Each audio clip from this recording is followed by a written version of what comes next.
അന്താരാഷ്ട്ര ബഹിരാകാശ നിലയത്തിൽ നിന്ന് ഇന്നലെ തിരികെ മടങ്ങിയ ശുഭാംശു ശുക്ലയും സംഘവും ഇന്ന് ഭൂമിയെ തൊടും. ഇന്ത്യൻ സമയം ഉച്ചകഴിഞ്ഞ് 3 മണിയോടെ കാലിഫോർണിയയ്ക്കടുത്ത് പസഫിക് സമുദ്രത്തിൽ സംഘത്തെയും വഹിച്ചുകൊണ്ട് ഡ്രാഗൺ പേടകം സ്പ്ലാഷ് ഡൌൺ ചെയ്യും.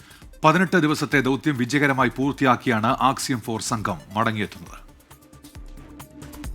ബഹിരാകാശ ഗവേഷണ രംഗത്ത് പുതിയ ഏടുകൾ എഴുതിച്ചേർത്താണ് ആക്സിയം സ്പേസിന്റെ 4ാമത്തെ ദൌത്യം പൂർത്തിയാക്കി 4 സംഘം ഭൂമിയിലേക്ക് തിരികെ എത്തുന്നത്.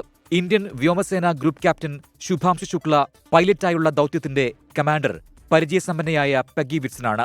പോളണ്ടുകാരനായ സ്ലവോഷ് ഉസ്നാൻസ്കി വിസ്നീവ്സ്കിയും ഹംഗറിക്കാരൻ ടിബോർ കാപ്പുവുമാണ് മറ്റ് 2 യാത്രികർ.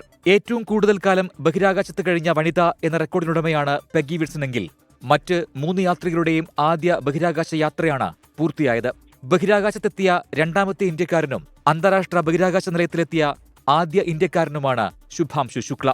So you can see the water forms a ball in zero gravity because the surface tension of the water itself is actually much stronger now that we don't have gravity up here and actually holds it together. He's got this little tool.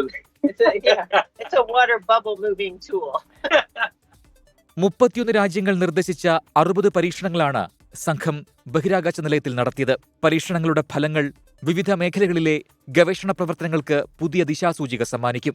ISRO നിർദ്ദേശിച്ച 7 പരീക്ഷണങ്ങളാണ് ശുഭാംശു പൂർത്തിയാക്കിയത്. ബഹിരാകാശ നിലയത്തിൽ ശുഭാംശു മുളപ്പിച്ച വിത്തുകൾ ഭൂമിയിലെത്തിച്ച് തുടർ പരീക്ഷണങ്ങളും നിരീക്ഷണങ്ങളും നടത്തും.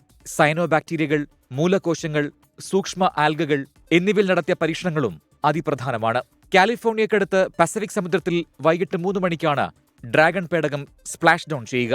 7 ദിവസത്തെ പ്രത്യേക പുനരധിവാസത്തിന് ശേഷം മാത്രമേ ദൌത്യസംഘത്തിന് സ്വന്തം ദേശങ്ങളിലേക്ക് പോകാൻ കഴിയൂ.